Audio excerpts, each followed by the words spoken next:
रुतोदिरू में goods transporters और मजदूरों की जानिब से एहतजाजी मुजाहरा किया गया जिसमें मुतालिबात की मंजूरी के लिए शदीद नारेबाजी की गई।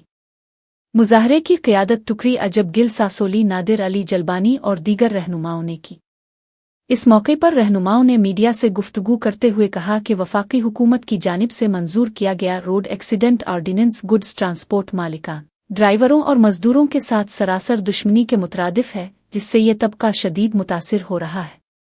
उनका कहना था कि इस गैर कानूनी ऑर्डिनेंस के खात्मे के लिए 8 दिसंबर से पूरे मुल्क में लोडिंग और अनलोडिंग का एहतजाज जारी है। ताहम 9 दिन गुजरने के बावजूद उनके एहतजाज का किसी ने नोटिस नहीं लिया। रहनुमाओं का कहना था कि हड़ताल के 22 ट्रक मालिकान, ड्राइवर और मजदूर शदीद परेशानी का शिकार हैं, जबकि मेहनत कशों के अहले खाना फाका कशी पर मजबूर हो चुके हैं, लेकिन हुकूमत को गरीब मजदूरों पर कोई रहम नहीं आ रहा।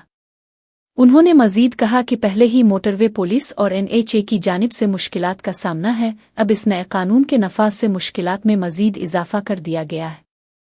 मुजाहिरीन ने इल्ज़ाम लगाया कि हर रोज़ रोड एक्सीडेंट कानून के खात्मे के सिर्फ ज़बानी वादे किए जा रहे हैं, लेकिन ताहाल कोई अमली कदम नहीं उठाया गया। उन्होंने मुतालबा किया कि फौरी तौर पर उनके मुतालिबात तस्लीम करके इंसाफ फराहम किया जाए, बसूरतन दीगर वो इंतहाई कदम उठाने पर मजबूर होंगे।